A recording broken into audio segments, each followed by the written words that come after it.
कोणी सांगू शकतात खडकांचे किती प्रकार असतात? 3. कोणकोणते असतात? अग्निजन्य खडक, गाळाचे खडक, रूपांतरित खडक. त्यात आज आपण प्रामुख्याने पहिला खडक शिकणार आहोत, अग्निजन्य खडक. अग्निजन्य खडक हा कसा तयार होतो कोणाला सांगता येईल का? अग्निजन्य खडक हा वितळलेला खडक थंड होऊन घनरूप होत असल्याने त्याला अग्निजन्य खडक असे म्हटले जाते.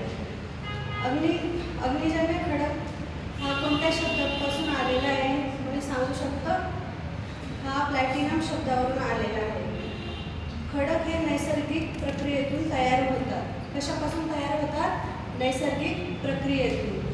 अग्निजन्य खडक वितळलेल्या खडकाच्या थंड व घट होण्यामुळे तयार होतो.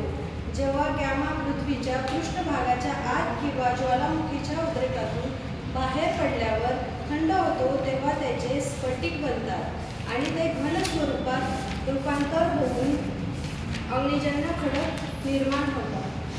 तर मुलांना समजलं का आजचा आपला टॉपिक काय होता? अग्निजन्य खडक. अशा प्रकारे अग्निजन्य खडकाची निर्मिती होते.